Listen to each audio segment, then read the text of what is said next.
Hi everyone, welcome back to Want to Step. I hope you all are doing great. So in today's episode, today I'm gonna guide you on how you can deactivate your Snapchat account. So to get started, go ahead and open up your Snapchat application and you'll be brought up with the camera section.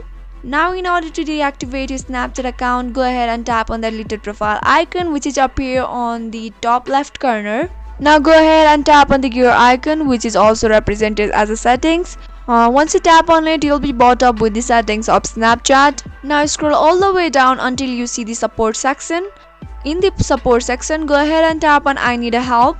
Now go ahead and tap on managing my account. Once you tap on it, so here you can say delete or reactivate my account. Go ahead and tap on it. So these are the procedure in order to delete or deactivate your Snapchat account. So what you can do is simply tap on that. So these are the 4 steps that you have to follow in order to deactivate your Snapchat account. Once you have followed all the procedure or the steps, your Snapchat account will be successfully deleted or deactivated. So if you found the video to be helpful and informative, go ahead and subscribe to our channel and also tap on notification bell for more updates.